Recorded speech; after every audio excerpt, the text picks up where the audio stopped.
Welcome back, everyone. This is Dave from the Korman Productions Deep Dive TV podcast. My co-host Stacie here to talk about The Institute, Season 1, Episode 4, titled The Box.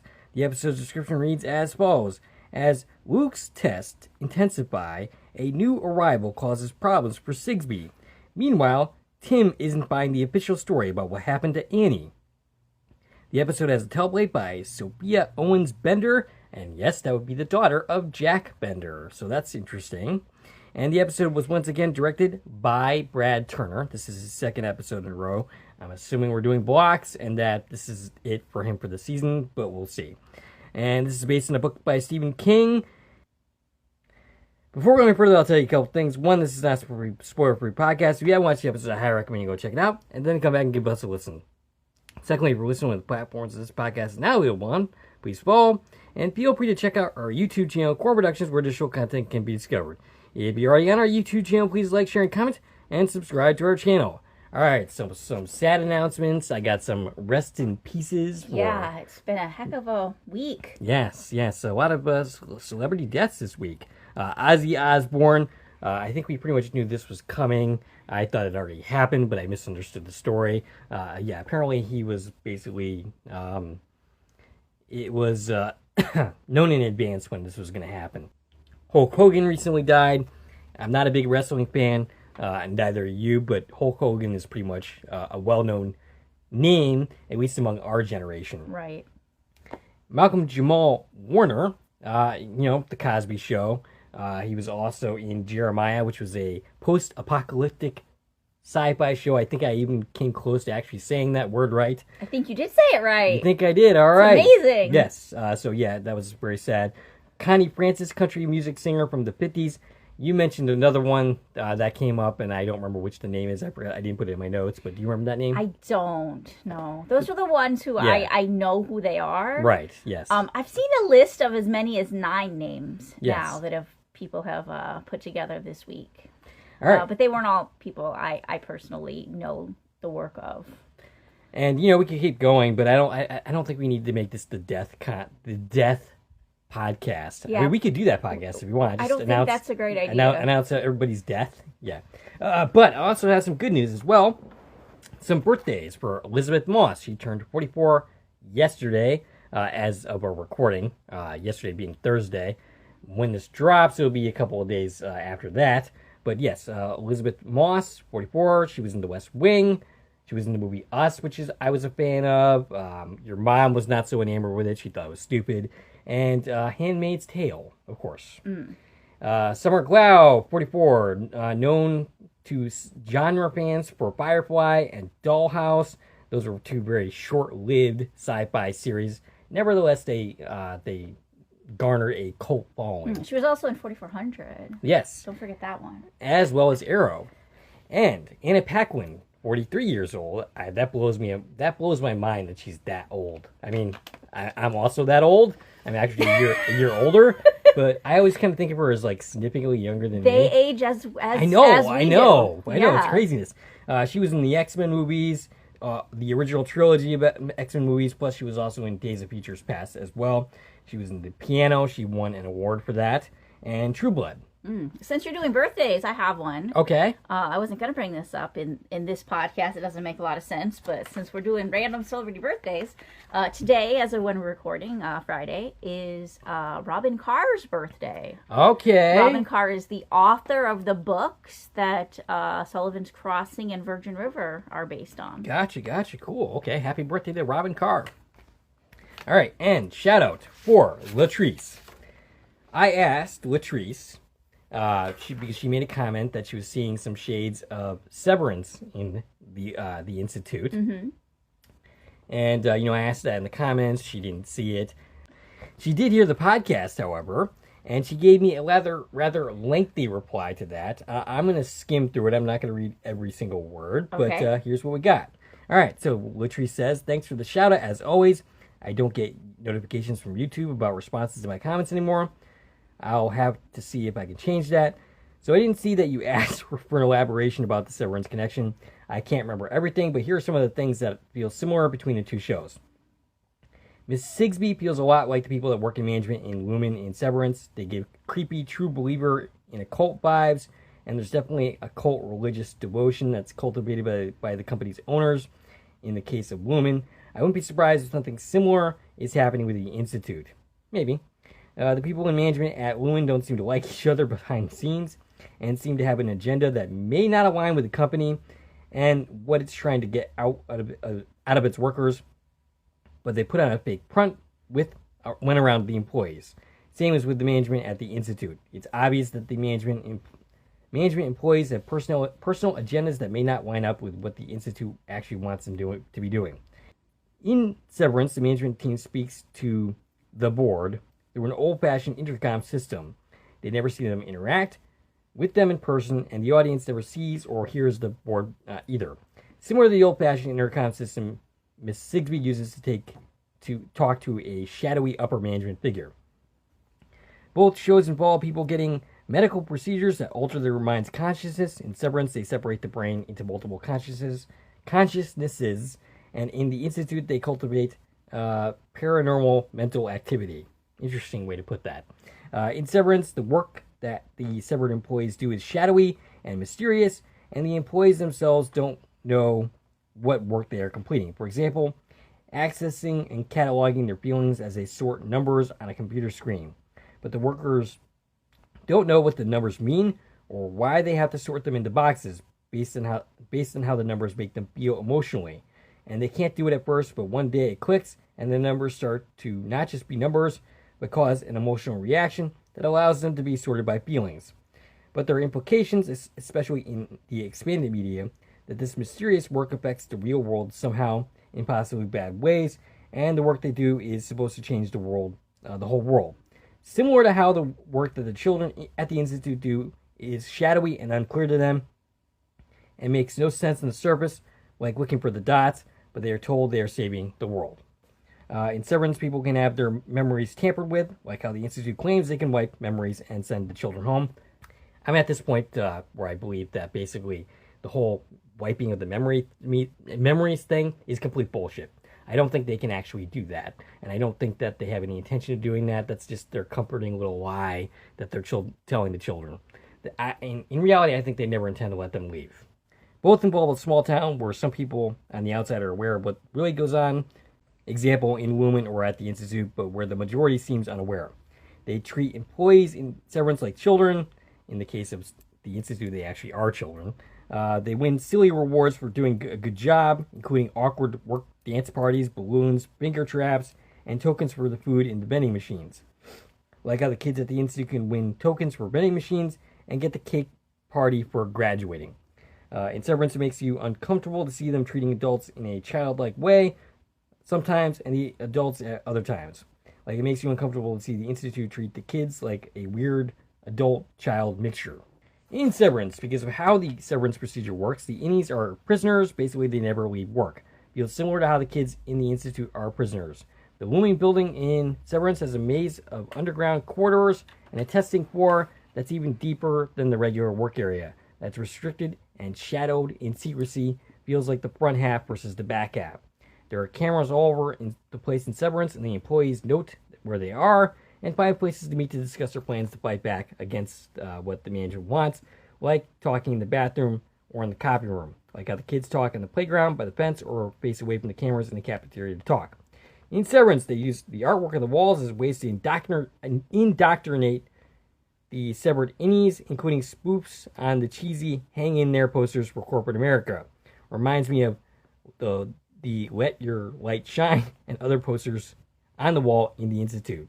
Yeah, so that's all that. And good stuff, Patrice. Yeah. I agree with some of that. All right, so there's more. So yeah. I've never watched Severance myself. Yes. I have. But those seem like all very good parallels. I think Latrice is ready to run a podcast. Yes. And, I forgot to make this joke at the beginning. Latrice is the new Latrice of this podcast. Basically, in every podcast, there's at least one person who's always there commenting. Latrice was that for Prom, and now she's that for the Institute. Yeah.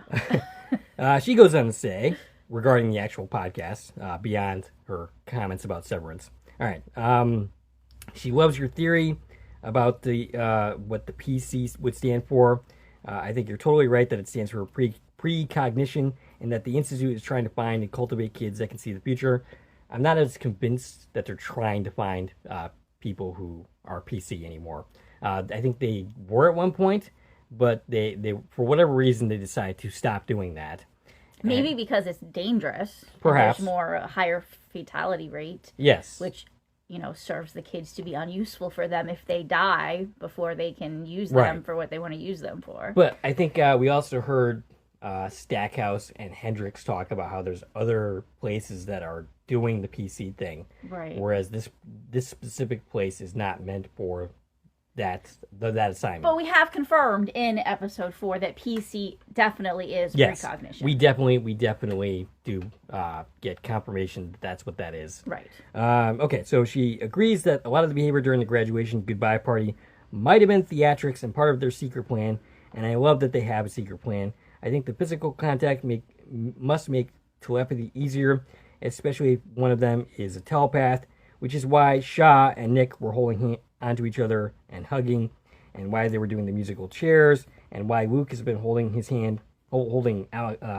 Avery's hand in the hallway when they ran into Maureen. I took that as face value. I thought that was just like a big brother, little brother type of thing.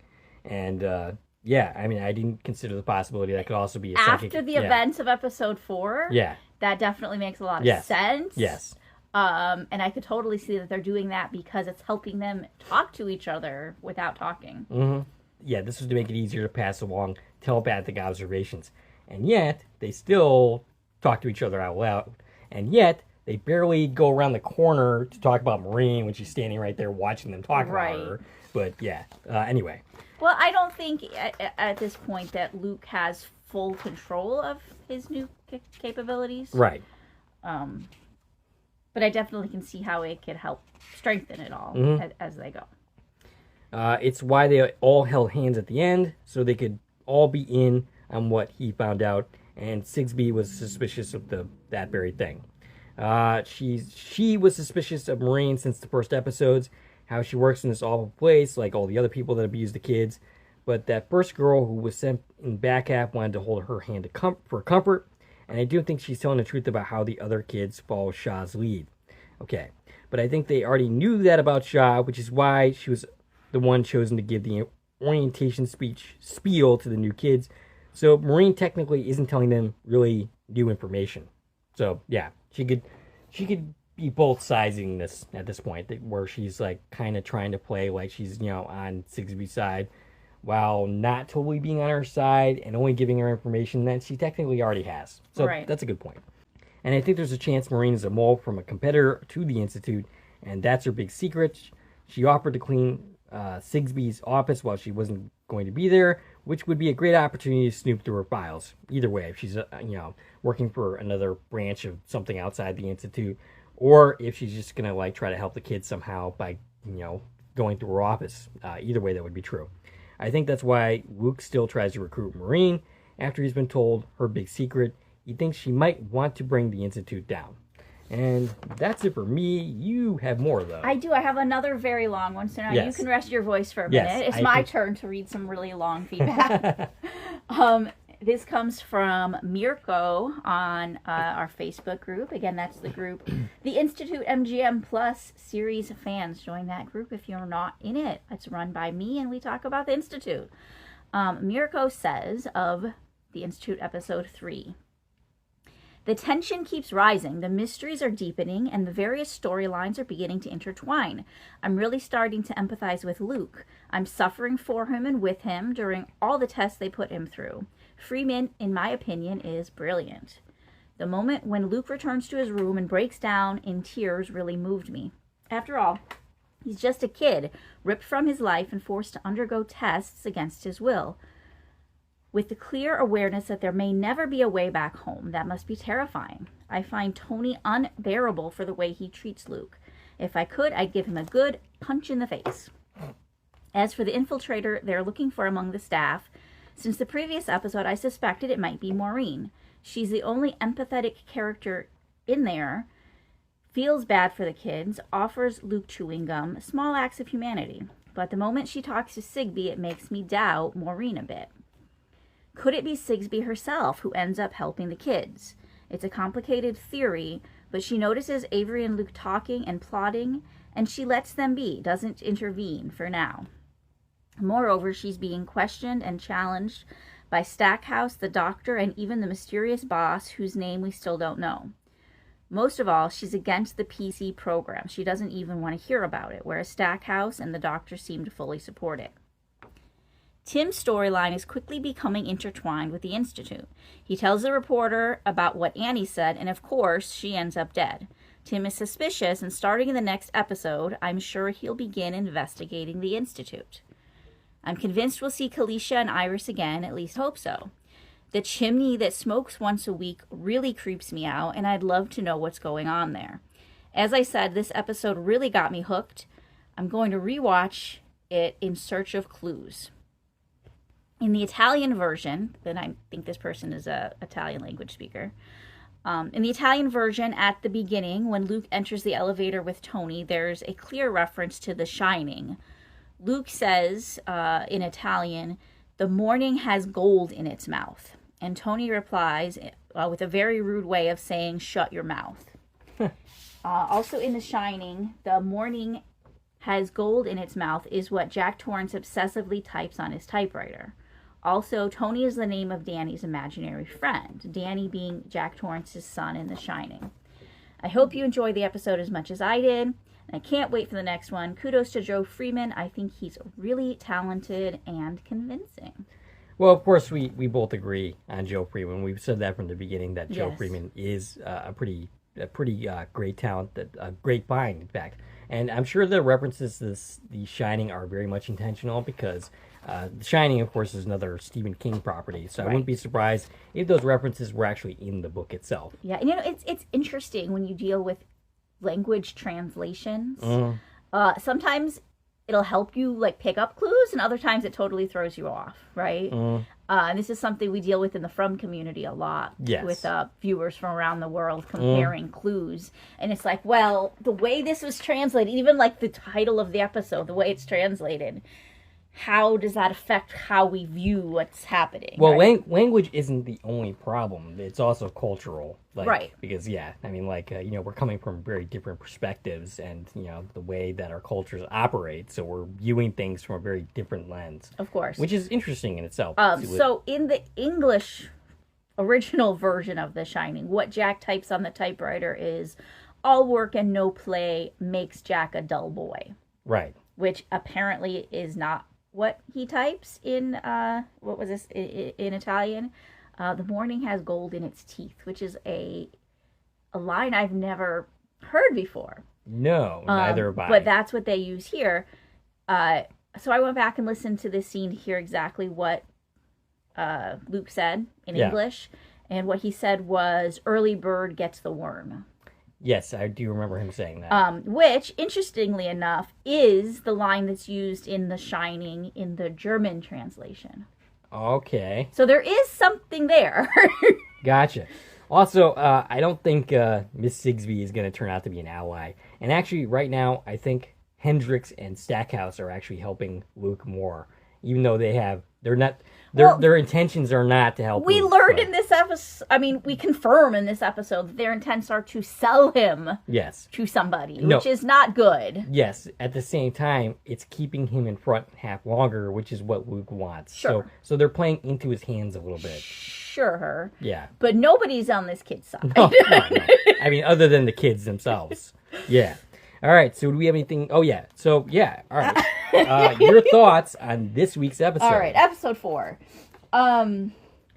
So, we meet some new characters this week, which is a little exciting. I don't think they're going to stick around for long, though. No, I'm pretty sure this is a one-and-done thing. But maybe we'll find out what happened to at least the other 2 of them. I don't know. Would they have just killed these other kids? I'm confused of what's happening there. One is dead for sure. I'm talking right. The other 2. I don't know. Like, what happened with them? Right. There's definitely more to this story. Right. I think that we're right that the 2 stories are about to really intersect. Yeah. I think next episode is it, when we're going to have Tim really get into the Institute. as far as exploring, maybe meeting the kids already. I know they meet at some point because we see it in the trailers, but where we leave him is at an old fence line for the property. Right. So he's there. It's about to happen. The stories are about to collide. So I'm excited for that to come next. Yes, I'm very interested to see how Tim and Luke interact. Right. That'll be interesting to see. I mean, they're the two de facto stars of the series when it comes down to it. Right. And Piers, you were right about Wendy being a definite romantic interest for Tim. Definitely feels like that's where they're going after this episode. At the same time, it could still be the fact that she is in fact like in on everything. And right. She's just playing him. I still think one of the three police has to be involved in something. Right. I don't trust them, mostly because Annie said not to. Right. I think Norbert is definitely in on something. I mean, and one of the cops. I just don't know which one. I don't think we saw Norbert in this episode, but we've seen him in most of the other ones. He was not in this episode. Okay. No. I think he was in the first three. Yeah, I definitely suspect him because Annie had a really strong opinion about him. Yes. And I think one of the cops has to be, but I'm not leaning in any specific direction among the three. I think all three of them have equal plausibility to be the inside person. Okay. Or maybe it's all of them. Maybe it's the whole town. Who knows? Right. You never know. All right. Anything else to say before diving in? I think it's time for our scene by scene. Okay. So the episode begins with Avery playing with his Fruit Loops and hating what Luke is thinking. Luke snaps at him, saying that there is an easy fix for that. Stay the fuck out of his head. He apologizes and says he thought he would have heard something from Kalisha by now. Avery makes him promise to not think that she's dead. Luke says maybe it's a distance thing by design to prevent this sort of communication from happening. Avery says Luke doesn't believe that, and Luke once again snaps, saying he's trying to, and then promises to not think that she could be dead. And how do you keep a promise like that? How do you control your thoughts like that? Right. I think that's the nuance of, dealing with people who are literally inside your head. Right, yeah. This is uncomfortable for everybody involved. Right. So they pinky promise on it, but Luke is grossed out with his fingers because they're sticky. This is a kid we're talking about. Two twin girls come in, Greta and Gerda. Gerda, okay. Gerda and Greta. Okay. So we swapped the E and the R, and then we traded the D for a T. Gerda and Greta. Played by Maggie McCormick and Annie McCormick. 3 credits for them. All 3 of the same credits, which includes Cracked, that's a TV show, and The Good Witch's Charm, which was some type of movie. Luke takes charge in introducing everyone, while Sigsbee comments to Hendrix and Stackhouse, wondering when the last time they had a set of twins. Sigsbee asks Hendrix about his theory on twins amplifying their abilities and being good for PC. Hendrix points out that they aren't doing that kind of research anymore, and Sigsbee is rather passively aggressively hinting that she's onto them. And meanwhile, you see kind of Stackhouse just kind of glancing off and just kind of looking peeved and looking very much like he wants to be elsewhere. Yeah. Also during this, we did hear about that last set of twins. It was 3 years ago, and it was the Davidsons. So they've been doing this for at least 3 years. Yes. Yep. With this same team of leaders. Right. Luke takes charge. No, I just read all that. Okay. A much bigger guy, Harry, comes in. This is played by Bowden Porthrin. 4 credits for him. He ends up shoving Avery out of the way, demanding to know where he is. Stackhouse is prepared to go and break things up, but Sigsbee wants to see how they'll handle things on their own. Nick insists he apologize to Avery, but this dude isn't about to do that. He says he isn't staying, and he goes after Nick. George trips him with a tray, kind of pitifully, by the way, and Nick has him on the ground, and the situation is diffused. They start to fill him in. Luke tells him that they will answer what they can, but he needs to cut his shit. The boy becomes sick, and they take him outside. Sigsbee gives Stackhouse the green light to go and get this new dude. Nick insists on the apology, and Harry actually gives it because at this point he just doesn't care. Stackhouse comes out and takes him away. With the burly guard, he's come back. Yes. I think we last saw him in episode 1. Luke gives him a pep talk. About what his former coach said to him, which draws a look from Avery questioning how he would know what his coach said to him. Right. So basically, we can see now Luke is doing TK stuff. TP. That's what I meant. Yes. TP. It's in my notes, TK.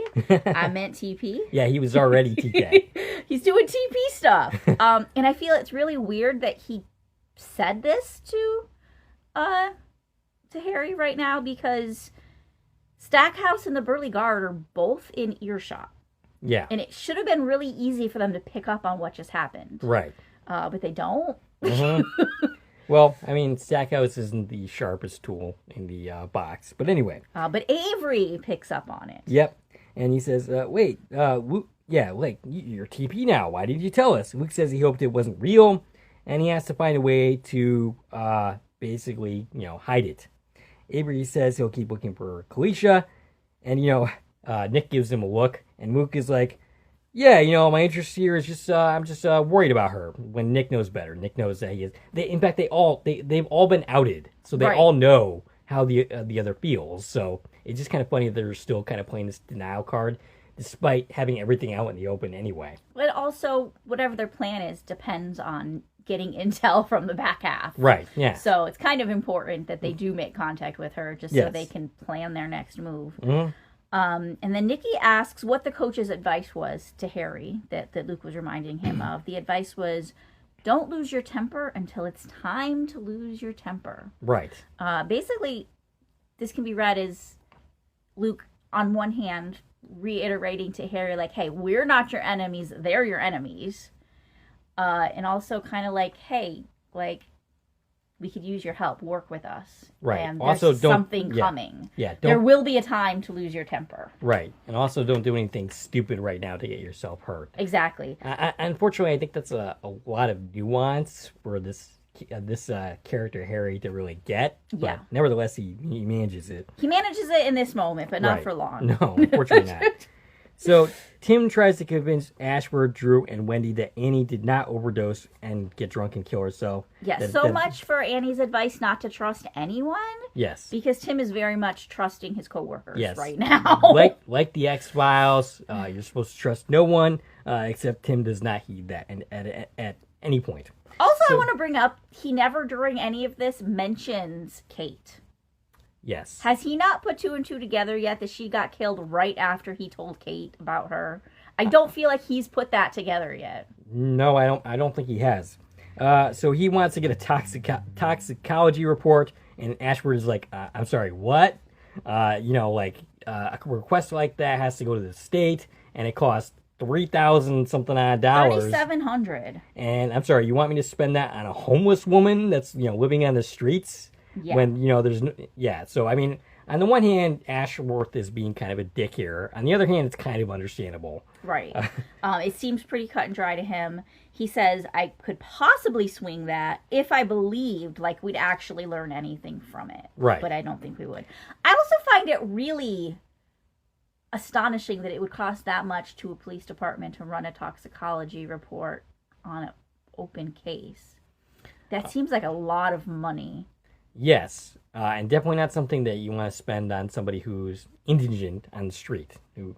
Right, but if it really does cost that much, and I tried looking this up, I didn't get anywhere. If it really does cost that much, it makes you wonder how many criminal cases are being completely dismissed because nobody's taking it seriously enough to spend that kind of money on it. I'm sure there are. I'm sure there are plenty of cases that they don't even bother investigating at all. And so that's why they're never solved. Right. Because they don't want to invest in actually solving it. I'm sure that's a reality. Ashworth doesn't think there's any there, and that's an expression I keep hearing a lot recently, and I'm not sure why I'm suddenly hearing that a lot. He thinks this has something to do with his family history, which Tim realizes he only knows thanks to Wendy, and they have this little look. And I love the nonverbal stuff in this scene. There's a lot of it. He gives Tim the night off. Tim doesn't want to do that, but Ashford's like, I'm sorry, that's not a request. His other concern is he doesn't like him going around playing cop. That's not his job. His job is to make sure everyone's safe and tucked in at night. Tim leaves. He also, Ashworth also said during this that he knows the night shift is hard and insinuates that the last night knocker used to think he saw all kinds of shit. I'm sure he did. Yeah. I'm sure he knew things. Yeah. I'm sure he was killed for knowing things. I mean, it's been. I think Kate might have somewhat indicated that in the last episode subtly. Yeah, it's been. Yeah. We know he's dead. Yes. But I definitely think like he was trying to blow whistles, and either nobody was listening to him, or it was completely covered up by all the people who do know he was telling the truth. So Tim leaves, and Wendy silently indicates that she wants to go talk to him, and Ashworth silently indicates to go after him. Like I said, I absolutely love the nonverbal stuff that happens in the scene. So Wendy finds Tim, apologizes because she knows why she thinks he knows why she thinks she knows why he's upset. Yes, that's what I'm trying to say. So, yeah, saying Ashworth thought he was trying to play big city cop, so he's heated. And she thought that revealing his history would calm him down, but it was not her place or her story to tell. Tim insists that Annie didn't OD, doesn't really accept nor deny her apology. Wendy admits she never saw her drink, and also says that her tent is still up and won't be removed till tomorrow. Tim takes the hint and thanks her, and she's like, for what? Miss Sigsbee leaves for the day. Stackhouse and Hendricks watch her from the monitors. Hendricks tells Tony that they are on, which seems to indicate for sure now that Tony is definitely in on this. Tony's definitely in on this, and they're definitely waiting until Sigsbee is out of the building to do this. Although they don't seem to do anything to, like, block the security footage. You would think they would take that step. Right. So Tony brings Luke down and notices he's being brought to the dream box. Hendricks welcomes him and tells him that he should be excited. And Luke is like, yeah, I totally am. Luke says he thought that this was last. Tony mocks him and says, whoa, that would mean that you don't know everything. And has him sit in a chair as Hendricks explains what's going on. He tells him that as soon as he connects to the hum, all the pain will stop. Luke objects to more shots, but Hendricks assures him he'll hardly feel this one. The chair starts spinning. We get disturbing images, brief images of Luke's mother and father from the first episode. Luke squirms. We see a bird fly to the screen and die. Some more screaming. A building on fire. Dead animals. Animals eating other animals. An eyeball. That one got me. There was like an eyeball being scraped with some metal instrument. That's the one that got me. And yeah, you mentioned his parents were here, although the actors are not credited for this episode. No. I'm thinking it's probably because this is just reused footage from episode 1 as opposed to new footage. I mean, that would be my guess. Tim goes to investigate Annie's tent, finds an article on the teen that drowned, finds a can of soda with lipstick on it, and none on the alcohol bottle. And he also finds a map, a hand-drawn map. On the map are things like the Denison River with the red steps, which is where Zoe Sloan died. Information about guard towers, fences, the smoke is on the map. And Kelly Sloan's phone number is written on the corner of the map. So this is all about Annie's investigation of the Sloan death. And her phone number also has the correct area code for Maine, 207. Gotcha. So I applaud this series for knowing where they're at, unlike some shows that don't use the right phone numbers. Right, because they don't have a Stacie watching them and calling them out. Hire me. Yeah, I'll do continuity for you. Absolutely, get me in the room. Okay. So Luke is throwing a ball against the wall when Avery comes in saying he has Kalisha. At first, he's pretty dismissive of Avery, but as soon as he says that he has Kalisha, Luke is all like, oh, all excited. And let's note that Avery went to Luke with this, not to Nikki. Right. Yeah. I mean, they basically have this big brother thing going on. Right. So they hold hands, and they soon see Kalisha and talk to her in her new surroundings. She's in a very drab uniform. She says there's no tokens, no more tests. They just have movie nights, which she describes kind of like a first-person shooter. She walks around, showing them around. None of the guards notice her talking to herself, which kind of makes me think that she's not actually talking out loud. She's just talking in her head kind of a deal. That could be. This whole scene is very interesting, and it's very well done. Kalisha and her whole environment is filmed in, like, muted colors. Like, it goes beyond costumes and sets. Like, the coloring, has been muted of the Yes. footage. Yet Luke and Avery are in full color because they're not really there. Right. And it's really kind of beautiful and creepy at the same time. So she talks about her uniform and suggests that they're maybe washing her clothes for her to go home. Yeah, she's trying to maintain her usual optimism, even though she doesn't even believe it herself. She's being Kalisha, which is great, that she still has some of herself, even though she's in this worse place now. We see Iris, who we haven't seen in a few episodes now. Episode 1 is the last time we saw Iris. Or was it 2? 1 or 2? Something like that. Who's looking very zombie-like, and she's like very out of it. She does seem to briefly sense Luke and Avery.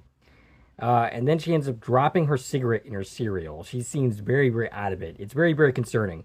And you know, I think I get what's going on here now, to a point. Whatever it is they're doing, which I don't think these are people who are watching the future. They're watching current events and making people do things. Yeah, I mean, like based on the movie night thing, it sounds like the kids are controlling people. Right. The way it was indicated that somebody somehow made the pilot crash that killed the senator. So they're getting the kids ready to come here and to do that type of work. And I think it slowly drains them. They're like batteries. They can only do it for so long, and eventually you end up more like Iris is, because she's been here longer than Kalisha, for instance. Right. And then they die.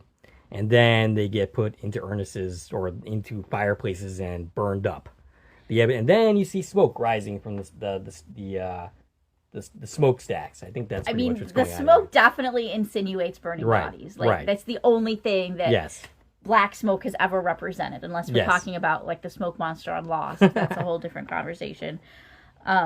So yeah, Avery says there's something wrong inside Iris's head, and Kalisha says that movie night takes their toll, and Iris has been through too many of them. And it would seem to indicate that Iris is basically on the very end of her rope. That's her useful. Which is what Kalisha says. She says Iris will be done soon. Right. And Luke says, does that mean she's being sent home? This is when we first see the door marked recovery, that they don't know what's behind it. Kalisha says, Iris will soon lead a sparkler night. We don't know what that means. But we have heard a reference to it. There are sparklers in the opening credits. Right. Like actual 4th of July sparklers. Don't know what this means, but Kalisha says Iris will lead a sparkler night, and then they'll move her to recovery. Right. And Avery says that's the room where the hum comes from. So there's a hum that Avery and Kalisha can hear, but not Luke. Avery notices so we just mentioned that, but yeah, he notices the recovery room, and he says that's where the hum is coming from. Avery is asked to see behind it, but he gets upset, and they end up ending the connection. Meanwhile, Sigsbee is watching cameras and sees Luke going to the dream box from the previous night. George is still certain that they get to go home. He's all gung-ho about going to back half now because there's no dream box and there's no more testing. Yeah, he's like, sign me up. Right. Of course, Nick thinks that he's still hopelessly naive, and so do I, for that matter. Yeah. Luke says they need to see behind the door, and Henry is pushing the girls on the swing. George makes a very vague comment that seems to imply that he wants to have inappropriate relations with them. He mentions Dateline. George is worried that Harry is being inappropriate with the twins. Yes. Because they've gotten very close very quickly. Right.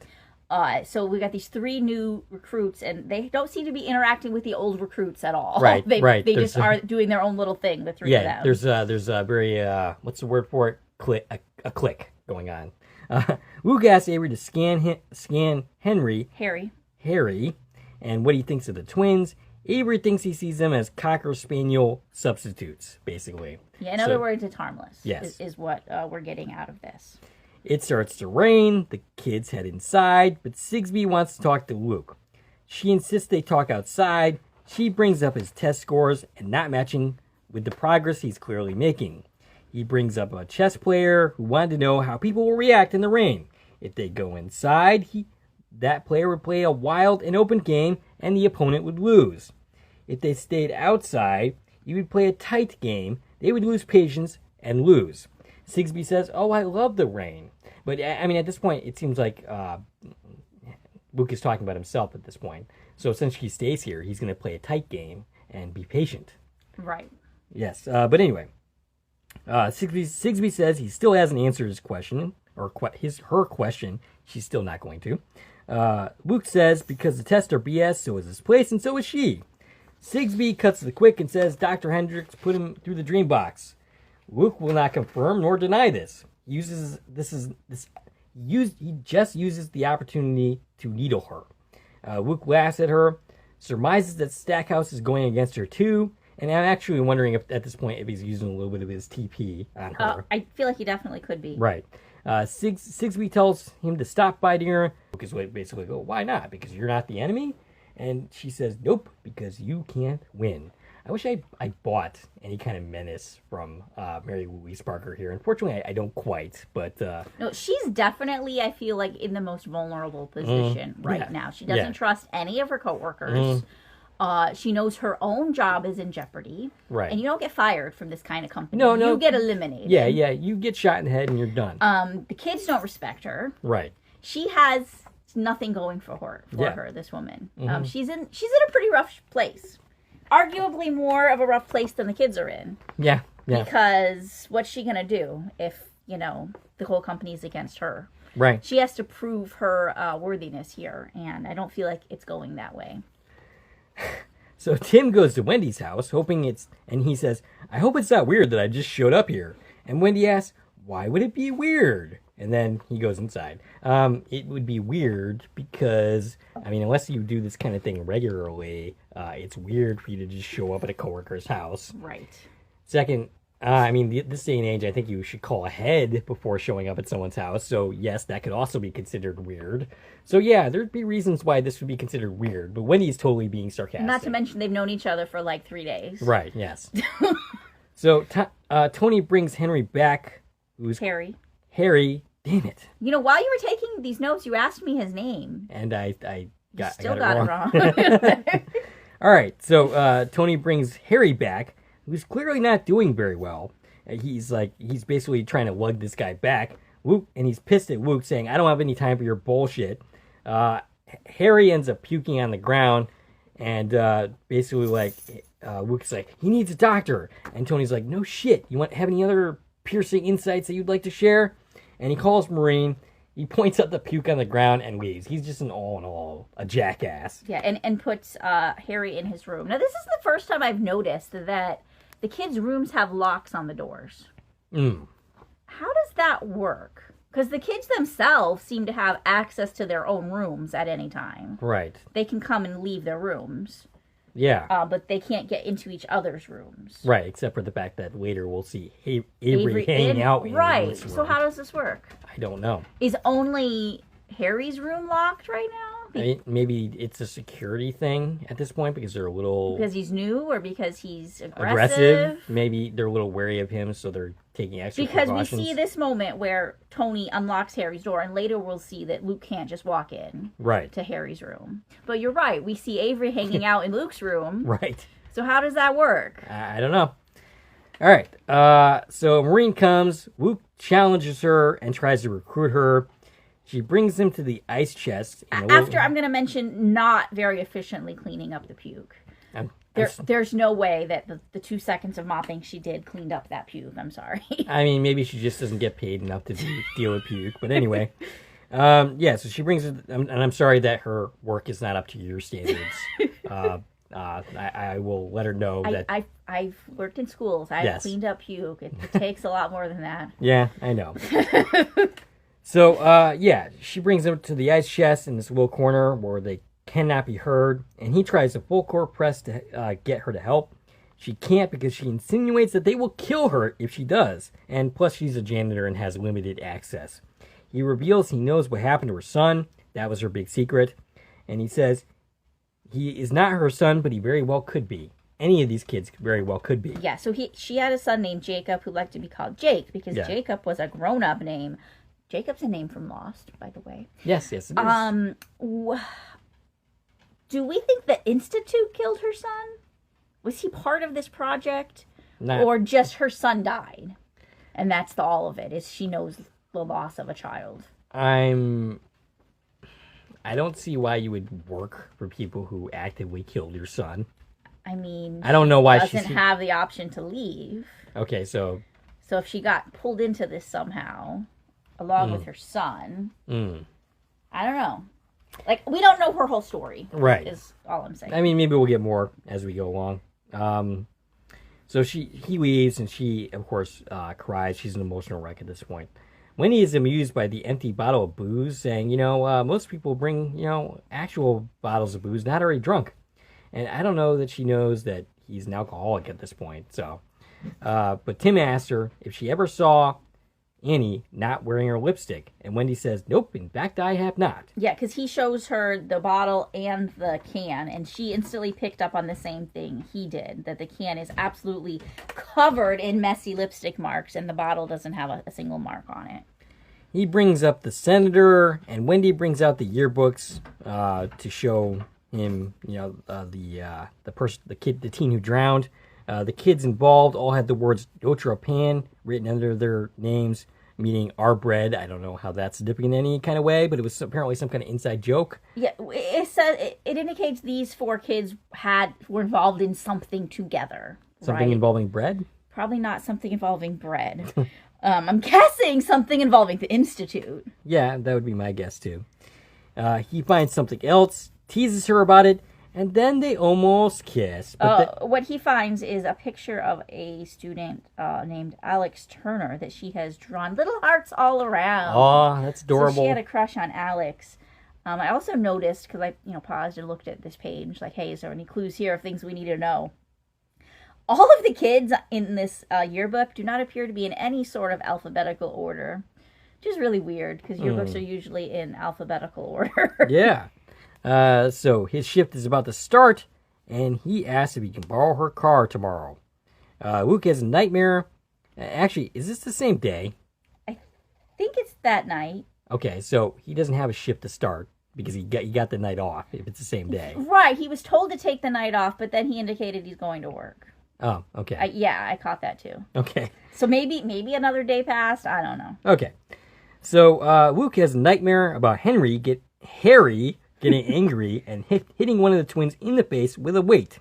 Why does he even have those? I get that. Because it's a direct model of his bedroom. Sure, but didn't anybody think, hey, this person is overly aggressive and maybe that could be used as a weapon? No, they don't think like that. Okay. That's just not part of their protocol. They just give kids their rooms. And by the way, I'm going to say Harry's room is not your typical tween room. Tween? I think he's a teen, isn't he? Well, they're all like 13, 14. He looks older than that. You think he's older than all the other kids? I think so. Like, all the other kids are 14. Right. I mean, that's speech. Or younger. I think that's, well, I mean, there's indications that there were some older ones. Okay, like well, whatever age he is. Okay. His room felt abnormally empty. There's no posters. There's really just a bed, a dresser, a mirror, and these weights. Interesting. I'm guessing he's like in foster care or something. Maybe. That's my guess. But I mean, he's, yeah, he could be in foster care, but yeah, he also definitely plays football for somebody. High school, maybe. Right, he plays college. Football. We know that. Not college. Definitely high school. High school. Yeah. But yeah, I noticed the starkness of his room compared to any of the other rooms we've seen. All right. So, Luke wakes up and runs. He pounds on the door. The incident apparently hasn't happened yet, but it's happening behind the door as we speak. Tony wants to know what the fuck this is, why, Luke is making a scene. And basically, Luke insists there's trouble behind the door. They get the door open just in time for the girl to get hit in the face. I'm not sure which one dies here, but... It's Greta that got hit.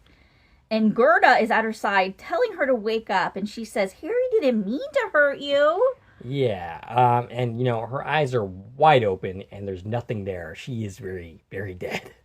But yeah. We also have in this scene Institute Guard number 1 who's holding Luke back at the door. Yes. Institute Guard number 1 is played by Harmony Adzola. Yes. Who we know. Yep. He played Jamal Patterson in 2 episodes of Sullivan's Crossing in the first, the pilot episode and one other appearance, which was probably a flashback. And he appears in the new series Washington Black. Okay. Yeah, so we've talked about this guy before. Miss Sigsbee sits the kids down and downplays the incident. She's saying everyone is recovering and that Gerda accepted Harry's apology. And she says, in the spirit of, accepting people's apologies, we should all pick up the slack in their absence. And if anyone contradicts her story, they are lying and should be reported. Yeah, part of this official story she's telling is that Harry had just had a seizure because of shots for dots, and it was during the seizure he accidentally hit her. Yeah. And that she had just experienced minor head trauma and neck sprain. But all three of them are resting comfortably and expected to make a full recovery. And none of them really seem to buy it. They definitely don't buy it because, Luke was there. Yeah.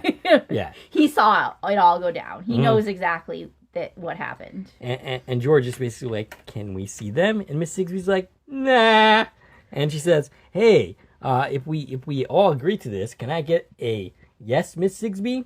And they say it very weakly. And then she insists on them doing it again. Like, that teacher or military guy who says, like, that wasn't good enough, do it again. And the second time they do it, it's equally as weak. And she's like, yeah, that's better. But anyway. Yeah, which brings me back to my point I said before of what about Harry and which twin is still alive? Greta, I think. I gotta go back. Whichever one didn't get killed. The one that's still alive and Harry, what happened to them? Did they kill them? Did they just lock them up? Obviously the sister's gonna be not cooperative at this point. Right. Harry, we know, is now a physical threat, so he's going to obviously not be just let back in the general population. Right. But what did they do with them? Did they just execute them? That's a good question. Or what?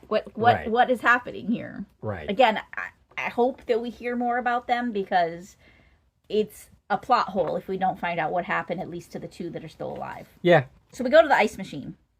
Oh, yeah. Luke talks to Avery about how he screwed up, as how does he explain how he knew what was going on in that room? He asks Avery if he ever sees anything before they happen, and yeah, like what we see of that, the whole dream sequence is a premonition dream. Right. He not only has TP now, he has some PC. Right. And Avery has no idea what he's talking about. Right. Avery's never experienced this. In other words, Hendrix was very right. He definitely is susceptible to learning all of this shit very quickly. And then Tony comes to get him. And, Luke is basically like, hey, I'm still having breakfast. And Tony's like, do we need to make this harder than it needs to be? And then we see Tim driving using the map that Annie had. Tony brings in Luke, but he's put into some kind of tank. This is the deprivation tank, which Kalisha mentioned when they were talking to her earlier in the episode. Now, when I hear deprivation tank, I was expecting a tank of water, which is what we usually refer to as a deprivation tank, where you're eliminating your senses. Ah, yes. That's not what's happening here. This is a tank to deprive you of oxygen. Yes. This is bad. Yes. This is torture. Yep. Basically, I have my notes. Basically, this is a torture device. So they want him to read Hendrix's mind, and every time he doesn't, they turn down the oxygen. They put some kind of other chemical, nitrogen perhaps, in the room, something that you can't breathe. And yeah, basically they do it for 15 seconds, 30 seconds. If you still don't say anything, they keep upping the time that you go without oxygen. So basically they're like, we know you're TK and you need to admit it to us. Right. And so he doesn't. No, he doesn't. He manages to keep his composure and be like, dude, I don't know anything. Maybe it just hasn't hit me yet. Yeah, and basically we could briefly do a scene of Tim driving up to a fenced-off area. And then we go several rounds until Tony is just yelling at him, saying, admit it, you're TP. Say it. Say the words. And then Hendrix finally like, okay, let's stop this. Yeah, because they're about to kill him. Basically. And that's pretty impressive that Luke managed to hold out like that. It's very impressive. Yeah. Because Luke is very smart. Yes. He comprehends how important it is that he keeps this news to himself. Like all of their lives might depend on it. Because whatever their plan is, that I still don't think I understand what their plan is. They said it earlier on the playground, it needs to happen while they're still in front half. Right. And I don't get it, and I don't know why, and I don't understand any of it, but they have some kind of plan. Right. Sigsbee meets with Hendrix in the supply closet, as is their routine, but Sigsbee gets Hendrix to confess really quickly that he is running Luke through the PC track. And, like, he puts up, like, no resistance whatsoever. Yeah. He folds like a cheap suit within seconds. And your comment to me when I mentioned that to you off air was something along the line, well, they're sleeping together, so, Yeah, you know. she's got that power over Yeah, him. yep. And he also is very quick to throw Stackhouse under the bus. Yeah. He's like, it was Stackhouse's idea. I'm just a pawn in this. I'm not the one going against you. So she tells him that he will tell Stackhouse nothing other than the deprivation tank basically proved that he's TP, and she is now insisting that he gets sent to the back half. Hendrix says it didn't prove he's TP, and it would not be a good idea if he sent there without actually having TP. Sigsbee says he has access to his TP, that he's just not admitting it. Hendrix says that it's an awful big risk. And at this point, is Hendrix actually arguing for the right thing here? Or is he still kind of trying to play the Stackhouse's game of trying to sell Luke off? I mean, I think...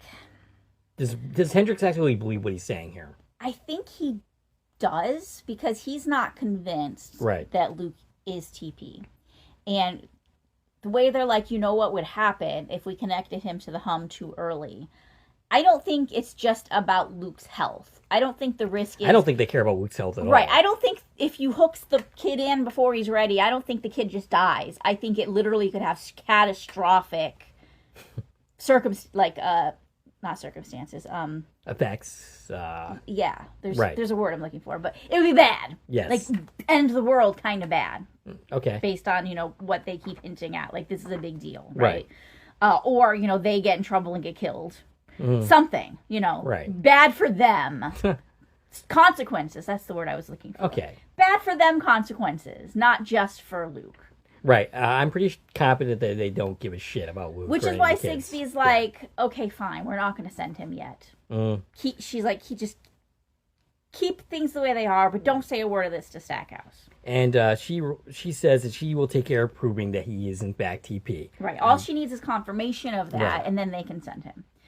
And this is getting very complicated dynamics between all of these grown-ups. Yeah. And where they all stand with each other and with the company. And most of them, probably all of them, could get executed right now if the company knew half of what's going on here. Right. Yeah.